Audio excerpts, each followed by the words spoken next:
Mute. Good evening. Good evening. Good evening. Thank you for joining me this evening. Day 4 of our book, The Power of a Praying Husband. Uh, Make sure that's off. I want to thank you for joining me this evening. If you just joined us, go ahead and share. Invite some others to be a part of this conversation and a part of this prayer. My name is Leon Bell Jr. I am right here from the great city of Mobile, Alabama. So we're going to be discussing chapter 3 of our book today. Chapter 3, like chapter 2, very short chapter, very straight and to the point. So we're gonna won't be long. I won't be before you long this evening.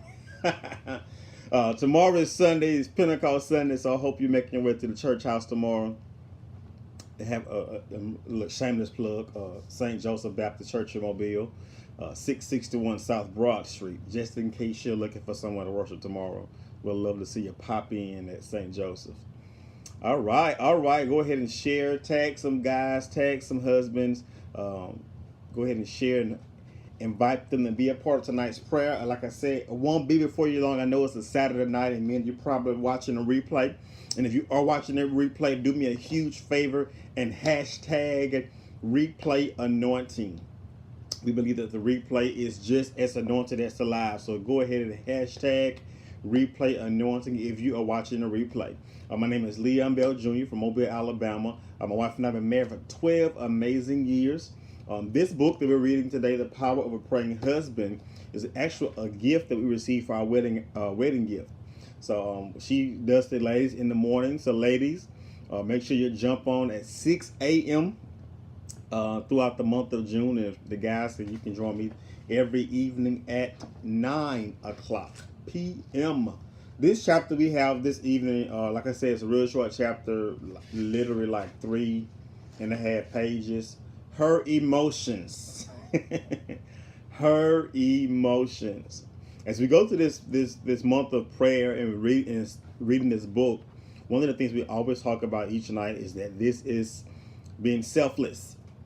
It's not praying for the wife that we want or praying that she does what we want her to do, but we're just simply praying that God's will is done in her life. And as we go into tonight's chapter 3, like I said, which is a very short chapter, her emotions. Women are just emotional creatures, point blank, period. My wife tried to make it like she's not such emotional. She's a woman. She's emotional. She has an emotional day, should I say. She's much more emotional than I am. So with that being said, fellas, I'm sure you have had those moments when you didn't know what to do. I remember when we first got married, my wife would cry sometimes, and first of all, her crying is like the funniest thing to me, because it's like she's crying, but she don't want to cry. She's trying not to cry, but she is crying. And that first, when we first got married, first time she cried, I just thought it was hilarious. So needless to say, I was not being sensitive to her in that moment because it was just hilarious to me. And even after we were married, when I wasn't even pastoring then, I was just in ministry. I was talking on the phone to one of her friends about a situation, and she started crying on the phone. I was like, she crying. I don't know what to do with this. Talk to her, do something. And I'll be honest with you, I'm still sometimes a little bit insensitive to the emotions and the sensitivity and stuff. But I will say, Stormy addressed that in this chapter. She talked about that, and that effect. Since we're talking about it, let's just jump right to that particular section when she talks about when women are emotional. Yeah, page 56 in my book. It says when women, I'm trying to start at a good place. Just about women being emotional. And here we go. Some guys make light of their wives, what their wives are experiencing, in hopes of minimizing their effect. Making light of the situation in hopes that it just kind of go away on its own. Then other men will turn up the volume of their lives, hoping to drown out these mysterious problems. And she says, but I don't believe men act this way because they don't care. And that's important. We were at sometimes, and I know she described me in this particular statement that she made. I don't necessarily turn up the volume in my life, but I do sometimes minimize or make light of what's going on. Some and guys, we know our wives can really be over the top with some stuff that's like really surface level to us, but they be way over the top. But we have to empathize. I think that's the word, empathize with them. Be there with them, be in the moment with them. But she really describes a lot of what guys experience when their wives are having an emotional, whether it's a meltdown or just an emotional day. And I'm talking about outside of that monthly cycle. I'm talking outside of that. Women are just naturally the weaker vessel. The Bible talks about that. She's the weaker vessel. So she approached things differently. Some things hit her differently than hit you. And she makes these statements like some guys try to minimize, well, make a light of it in hopes to minimize the effects of it, and other guys just get busy or turn up the volume in their own life, start doing things or not paying attention. And we don't do this because we don't care, ladies. Okay, it's not that we don't care. It's because we do not know what to do about it. And that realization alone is overwhelming sometimes to us fellas. I can't fix it. I don't know what to do about it. I can't fix it. You can't fix it. So suck it up and let's move on past it. No, I'm just kidding. I'm just kidding. But honestly, that's sometimes what go through our head as guys. Like, we listen. You can't change it. I can't change it. I can't do anything about what you're feeling right now.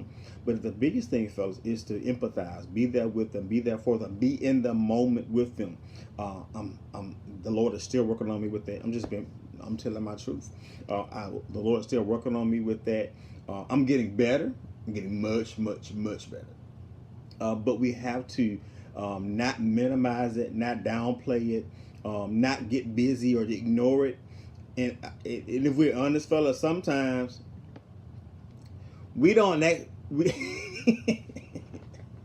You know your wife is having a bad day, or she's having an emotional day, or just an off day, and you really don't want to deal with it. So you don't ask the questions. You act like nothing's going on, and that's what Stormy's talking about. Because I promise you guys, if you're watching me right now, and that's been you at least one time or the other, when you knew your wife was having a really off day emotionally, and you knew it, you recognized it, you sensed it, you discerned it, however you realized it, or however you knew what was going on, but you knew you didn't have the capacity in you that day to deal with it. You didn't have the attention span to sit there and listen to it, so you didn't ask the question.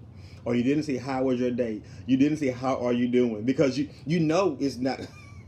I mean, if that's you, if you're watching me, you did it at least one time, just raise your hand, wink at me. I know you. If she's sitting beside you while you watch this video, just wink at me. I can see you in the spirit realm. Because you've done it. I know you have. But the thing is, fellas, we have to, and this is why we're doing this book. It says just pray for them. I love Stormies. We don't have to do a whole lot, fellas. Just pray for the pray that the emotions become in line. And again, I'm specifically talking now outside of that cycle. I'm not talking about the cycle days. Of course, we know those days that you just stand clear and you let her have her week or however long she need. I'm talking outside of that window. But we have to just be there for them, support them. And the question I have for you is, how do you respond to your wife's emotions? How do you respond to your wife's emotions? Do you respond from a place of frustration because that shouldn't be that big of a deal to her? That shouldn't be that big. It shouldn't bother you that much. Get over it. Like I know we think it fails, but we cannot say it. Like, we have to just pray for our wives. They are the weaker vessel. Point blank, period, no questions about it. They respond to things differently. And sometimes they can respond with such passion that their emotions, their passion becomes their emotions, or their emotions become their passion. It can be kind of all intertwined there. But it's passion that's fueling it. That could be part of it as well. Either way, guys, we have to be more sensitive to our wives. She says here, Much what happens in a woman's emotions begins in her mind. The enemy of her soul will feed her thoughts that make her feel depressed, sad, angry, bitter, anxious, fearful, lonely, or full of self-doubt. He will make her think that such thought or reality, or that God is giving her a revelation. When she talks about this, I'm not sure if it's before or after what I'm reading now, but when we understand the totality of our wives and all they've experienced, then we really have to really understand them from a different perspective. If it's depression, if it's anxiety, if it's worry, if it's fear, if it's those things that cause them to be emotional, if it's depression. Depression is something, guys, fellas, if your wife has depression or suffer from depression and you never dealt with it, you're personally, you don't you don't know how to deal with that. You don't know how to deal with it. You're saying get up out the bed, do this, do that, but they literally cannot get out of the bed. So there are some emotions that your wife may go through and experience that you cannot relate to. Don't try to fix them. Just pray for them. Because sometimes we are fixers. Like, tell me the problem, how can I fix it? Tell me tell me what you need me to do. How can I? That's what we want to know. Like, how can we fix this problem that you're having and move on past it? There are some things your wife go through emotionally that you cannot relate to. Don't try to fix it, because many times in you trying to fix them or trying to fix the situation, trying to get them out from a place, you're probably throwing gas on the fire, or you're making them more upset or frustrated. What you need to do in that case is just pray for them. Be there. Hug them. Love on them. Like, women are emotional creatures, period. So loving on them, affirming them, being there for them, providing that support for them. Stormy talks about this in this chapter for us, for guys, that if our wives have before they got married, have experienced hurts, just heartbreak or various things in life. She says here, often the very conditions that women need for emotional healing are provided in marriage itself. So if your wife needs emotional healing, marriage itself provides the safe place for her to get that healing, is what Stormy says. And here's why. She says emotional healing happens faster in the context of a committed, unconditional love relationship, because the hurting person often feels safe enough to face the pain of their past. So if your wife has experienced some emotional hurts prior to getting married, some things that have, been challenging for her, and she kind of suppressed it, haven't dealt with it, haven't really talked about it with anyone, and now that she's married to you, and all of a sudden you're like, what in the world is going on with my wife? She's emotional now, she's crying now all the time, she's talking about stuff that happened to her. I had no idea she was dealing with this kind of stuff. It is because marriage has provided the safe place for her to face her fears and not be judged, not be mistreated, not be dismissed. Marriage has provided her the safe place to express her emotions or express her past hurts, that in a safe environment where she would not be judged, thrown away, dismissed, mocked about it. Marriage has presented that safe place for it. So as husbands, when our wives are becoming more vulnerable before us and more talkative, and we begin to learn things about them that are beginning to surface, it's because the marriage has provided a safe place for her to unload and get the healing that she needs. Yeah, baby. Yes, you cry. I got video. Matter of fact, go back on my timeline. It's pictures on Facebook. but yes, if your wife is releasing emotions and talking about things, you're like, man, I didn't know you dealt with this before. I didn't know what happened. Why didn't I know this before? All of that is happening, and it makes perfect sense what Stormy is saying here, because marriage itself has provided a safe place, because the healing that she needs in the context of a committed relationship, a committed place of unconditional love, a safe place of no judgment. When we as husbands realize that we are our wife's safe place, and she can unload and talk about her emotions, listen, You may not be moved. You may be bored out of your mind while she's listening, but engage her. Nod. Say, oh. And then occasionally repeat, oh, so you really felt so and so way. Oh, so that really made you feel, engage in the conversation. Um, so that she can release because part of healing and deliverance is not just casting out a demon. Uh, Casting out a demon is the last thing. The real healing comes by talking out what opened the door for the spirit of depression to come in to begin with. So when your wife has found you to be a safe place for her to talk about what happened in her past, that causes her to go back into these dark places or go back to the place of depression, count those as just very monumental moments in your marriage, so that she can get the proper healing that she needs, so that she don't keep going back in these cycles. All right. And Stormy says this here. She says, if you found that after you were married a variety of hurts and emotions begin to surface in your wife, things you had never been aware of before, rejoice that you have been deemed trustworthy enough to be her support through her time of healing. Got it, fellas? So marriage itself creates a safe space for our wives to be more vulnerable. I mean, you may have met, especially if you married a single mother. My wife was a single mother of two sons before we got married. When we first got married, she was a yeller. She yelled and it wasn't that she was mean yelling. She was just talking. I always talk loud. And I remember telling her when we first got married, say, "Hey, I know you used to yelling at them boys and talking. I don't respond to that. I don't hear that. Bring it down a couple of decimals and let's talk." And she wasn't yelling at me. She was just used to yelling at the kids and just talking real loud.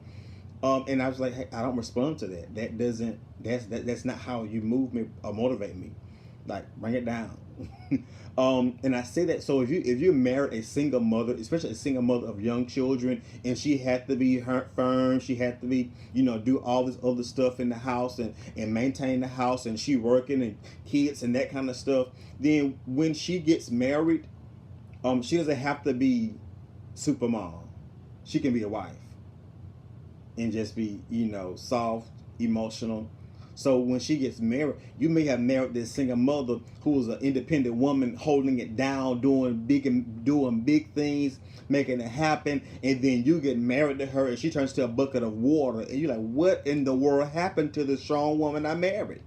She's still there, but now she gets to be emotional. Now she gets to be vulnerable. Now she gets to talk about her feelings to her husband because she couldn't talk about it to her children. Yeah. So, and I married a single mother that when we got married, she was still a strong woman, but she was more talkative, more emotional, not as strong, even physically strong as she was as a single mother. She wasn't even, it's like the strength just left her. I can't move this chair. I can't.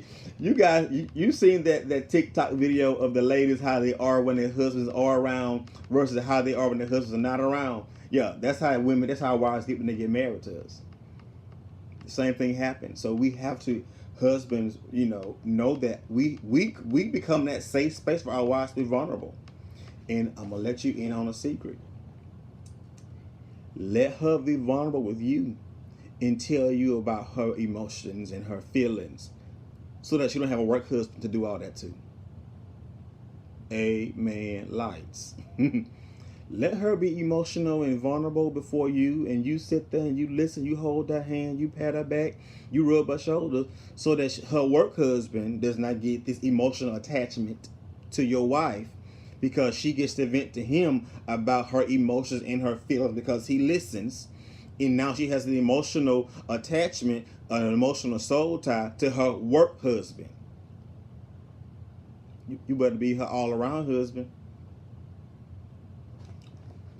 All right, let's keep going. It's the truth though, fellas. Listen to your wife. Let her cry on your shoulder. Let her talk. But in this chapter, the biggest thing is we have to pray for our wife's emotions. Pray that she does not become emotionally driven. Pray that her emotions are in line with God's will. And this, yeah, she's gonna have days, okay. But it's our job as husbands to cover our wives in prayer, even when it comes to their emotions. Yeah, even when it comes to emotions, that we cover them in prayer. And knowing the totality of our wife before we got married. Just imagine your wife coming into the marriage with baggage. We talked about this a couple of days ago, I think in the first chapter, coming into the marriage with baggage, from just past hurts, bad relationships, and she's had to kind of suppress all of that because she has children, so she don't have time to have a week moments that last 3 and 4 days because she got to get the kids to school. She has to go to work. She got to make sure their meals are cooked. If they involve the extracurricular activities, she has to get them here and get them there. She doesn't have time to cry all day and to sit around with the windows closed and all that kind of stuff. But when she gets married and she's having those moments, she has a team player that she can talk to and she can unload emotionally too. And that's what we have to just really be her safe place, fellas. I know it may be torture. I know it may be torture, fellas, but we have to create that space for our wives to be open. That goes back to what we talked about the other day about being naked and unashamed. That's our wives' way of being naked and unashamed, by expressing to us their emotions. And sometimes, fellas, it may be her discontentment with you. Ooh. Yeah, yeah. You got to sit and listen to her talk about how you made her feel. And don't and listen, and not try to tell her how she should feel. Yeah, yeah. You may have to sit there and let her tell you how you made her feel when you did this, when you said this. And when she tells you how you made her feel, you say, okay, baby, I'm sorry. Don't tell her how she should have felt when you said that because you really meant this. Do not discount their feelings and their emotions, but you accept what they say because that is their reality. So you can't tell them. My wife, she tried to tell me when I did, why you shouldn't feel that way, but don't tell me how to feel. Now we can talk about why I feel that way, but don't tell me how to feel, and don't dismiss their feelings. So you have to listen to them, and sometimes again that means listen to them talk about that this liking you, and how you made them feel concerning a certain matter, how you talked to them, the tone you took with them. And you just say, you know what? I'm sorry, that's not how I meant for it to come across, but don't tell her how to feel. Okay? All right, guys. The best thing we can do is to assure our wives of our unconditional love by words and actions. You will be surprised at how far a long, intense embrace will go.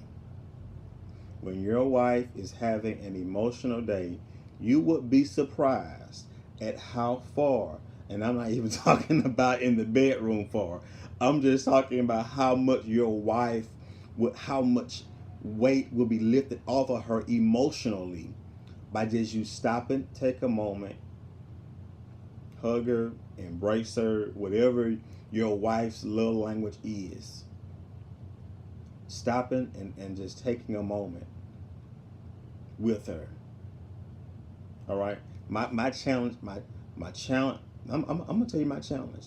My challenge is I'm always going to the next thing. So it takes a lot for me to get off to. I'm task driven. So if there's a task in mind, and the Lord was helping me with that, I'm task driven. So if there's a task to be done, then I don't have an extra hour to do this in my mind. That's what I'm saying. In my mind, that's what I'm saying. But the Lord is helping me to do this because at the end of the day, fellas, our wives, our marriage, that's our first ministry. That's our first ministry. I was watching something today And I don't know what it was watching. I was watching a clip or something on video or something, and it was talking about. No, I was at a men's conference. Duh. I was at a men's conference this morning, and the pastor that was ministering said that we have to pastor our home first, and that's whether you're a pastor or minister at all. The first place you are called to lead is at home. Yeah, that's the first place you're called to lead is at home. So we have to. The best thing to do for our wives is give her our unconditional love. Let her know she has our unconditional support. That kind of support that she needs in that moment, and be there, like just be there, be in the moment with them, and encourage them. Encourage them. Don't force and don't push anything that's how do I say this?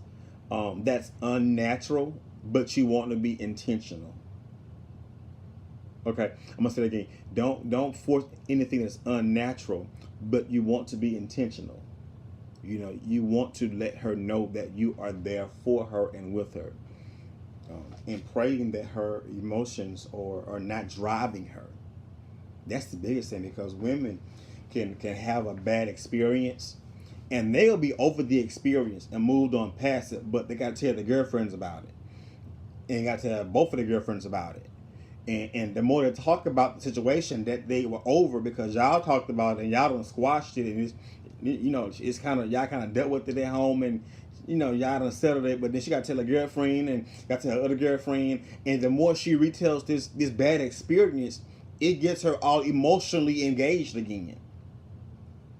And then she, when you thought this situation was settled and done with, she is emotionally charged because she has rehearsed this conversation with all of her girlfriends. So sometimes you got to tell her, get off the phone. Put the phone down. Stop talking about that. Because you keep rehashing it, and you keep getting yourself emotionally engaged again, and we've dealt with that already. Yeah, they may not be gossiping. They may just be telling their story and their truth, but they don't need to keep telling the same story over and over again. It's going to continue to get the emotions all stirred up, and they get emotionally charged, and then begin to respond out of their emotions because the girlfriend will hype them up.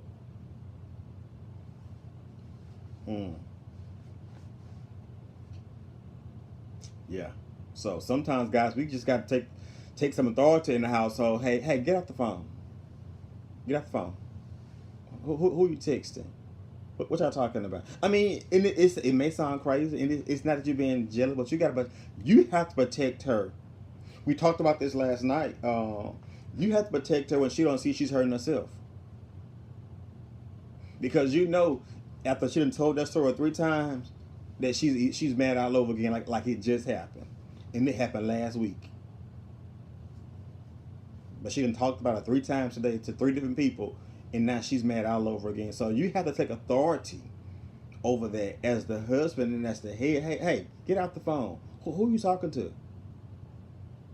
And how you can tell if their attitude change while they text on their phone, and you trying to talk to them, and they snapping at you while you talking, like, who are you texting? What y'all talking about? Because I'm just asking you, do you want some water out of the kitchen while I'm going to the kitchen, and you snapping at me like I'm fussing at you or something? Who you texting? Take authority over it in your house. Yeah, take authority over it. Yeah, take authority over it. Because you have to be the protector of your wife's peace sometimes as well.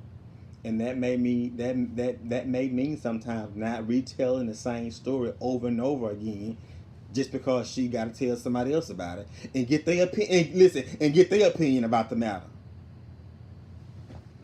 Emotions. You want to protect their emotions. Protect their emotions, and that they don't become emotionally driven, guys.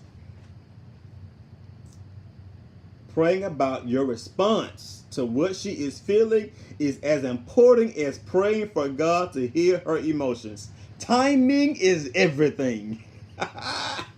Praying about your response to what she is feeling is as important as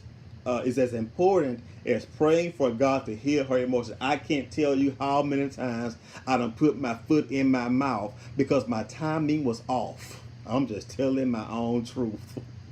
I may have been put a right point, asking a right question, a relevant question, but at the wrong time. Time means everything, fellas. Okay? So you want to just seek the Holy Ghost. Because you can come in on the wrong day at the wrong time and you done put your foot in your mouth. It just happened this week. It just happened this week. I can't tell about this. My own business. My wife, the anniversary of her mom's passing was this week, and again, because I actually put it on my calendar this year, so I remember next year. Because every this it. So I was asking her something, and she kept snapping at me, and I'm like, what are you doing? Like, I had just got out of bed, just woke up, and she already snapping. I'm like, what are you doing?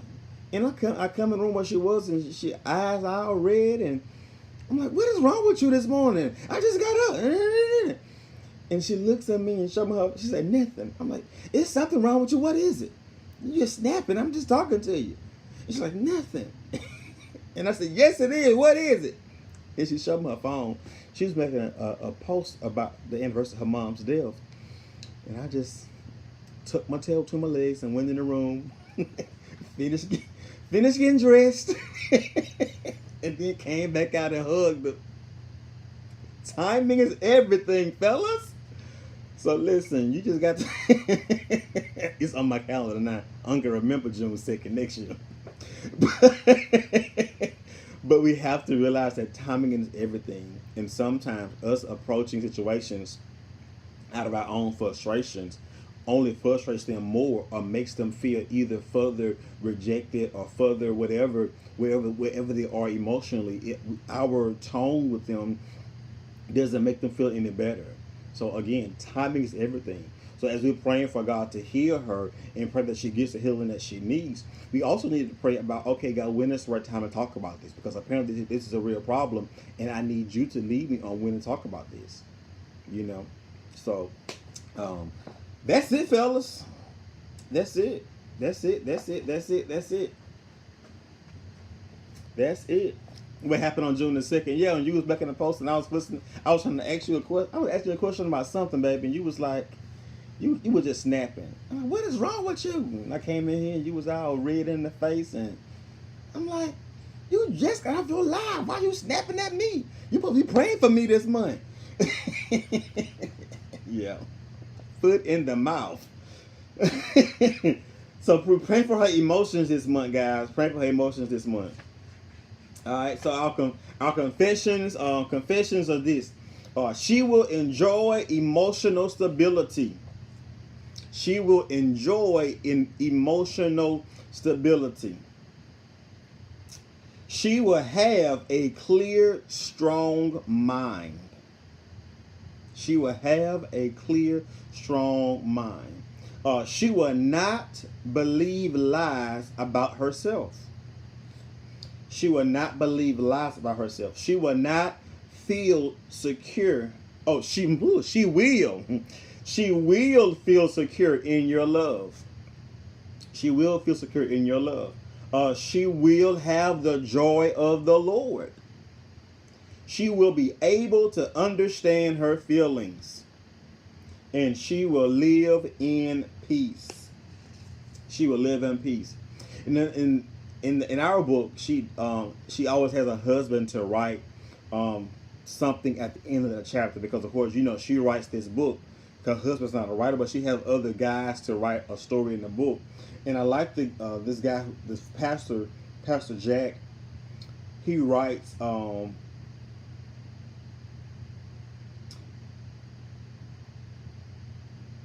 the starting place for the most significant time of prayer for her is to pray for myself. The starting place for the most significant times of prayer for his wife has been to pray for himself. To pray for himself.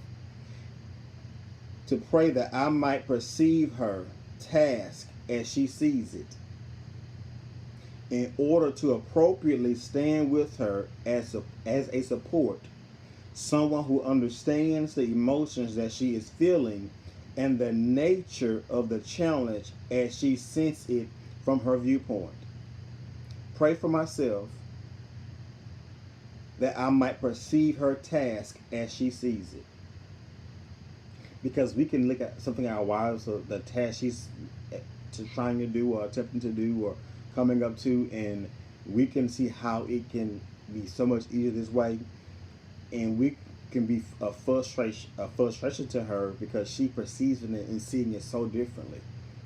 And this, what he says here, is starting out by praying for myself, that I can perceive what she sees it, so I can better know how to pray for her and help her approach it.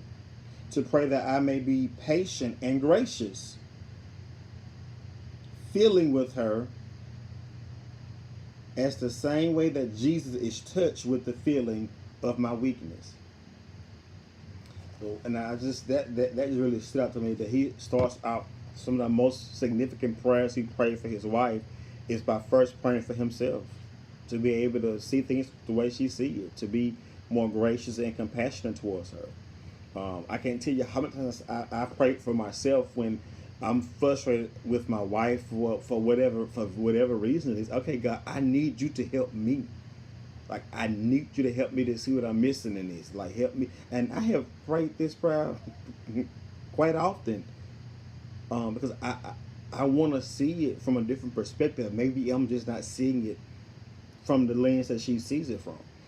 So starting in that place of prayer, fellas, is really a good starting place. All right. So let's read our prayer in the back of the book. If you don't have the book, you can get the book on Amazon. The Power of a Praying Husband by Stormy O'Martin. Grab it on Amazon. I do have a PDF copy. If you want a PDF copy of it, just inbox me your email address and I can email it to you. All right, let's do our prayer at the end of this chapter. Lord, I am so grateful that you have made, say your wife's name, you have made my wife to be a woman of deep thoughts and feelings. I know that you have intended this for good. But I also know that the enemy of her soul will try to use it for evil. Help me to discern when he is doing that and enable me to pray accordingly. Thank you that you have given your wife's name, Tamika, a sound mind, 2 Timothy 1:17. Protect her from the author of lies and help her to cast down every high thing that exalts itself against the knowledge of God, bringing every thought into captivity to the obedience of Christ. Give her discernment about what she receives in her mind. I pray that she will quickly identify lies about herself, her life, or her future. Help her to recognize when there is a battle going on in her mind and to be aware of the enemy's tactics. Remind her to stick to your battle plan and rely on the sword of the Spirit, which is the Word. May she turn to you rather than give place to negativity, upsetting, evil, or disturbing thoughts. Keep me aware of when my wife is struggling so that I can talk openly with her about what is on her mind and in her heart. Let me say that again, because that's a challenge for us. Keep me aware of when my wife is struggling so I can talk openly with her about what is on her mind and in her heart. Enable us to communicate clearly so that we don't allow the enemy to enter in with confusion or misinterpretation. Enable us to communicate clearly so that we don't allow the enemy to enter in with confusion or misinterpretation. Help me not to react inappropriately or withdraw from my wife emotionally when I don't understand her. Give me patience and sensitivity, and may power be my very first reaction to her emotions and not a last resort. May prayer be my very first reaction to her emotion and not the last resort. Although I'm aware that I cannot meet my wife's every emotional need, I know that you can. I am not trying to absolve myself from meeting any of her needs, but I know that some of them are intended to be met only by you. I pray that when certain negative emotions threaten her happiness, I'm sorry, threaten her happiness, you will be the first one she runs to because only you can deliver her from them. Help her to hide herself in the secret place of your presence. Lord, I pray that you restore her soul, heal her brokenness, and bind up her wounds. Make her to be secure in your love and mind. Take away all fear, doubt, and discouragement, and give her clarity of peace and joy. And we thank you, Father, for your divine, perfect will being done in our wives' lives and in our marriage. In the name of Jesus, we do pray. Amen. Amen. God bless you, fellas. Thank you for joining me this evening. Every night, 9 o'clock Central Time, meet me right here. If you haven't already, go ahead and share this before you go. If you happen to be watching a replay, go ahead and hit the hashtag replay anointing. I love you. God bless you. Ladies, if you have it, ladies or any wives, tell them to join my wife in the morning at 6 a.m. And fellas will be right here at 9 a.m. every evening in the month of June. God bless you. Have a great night and go to church tomorrow.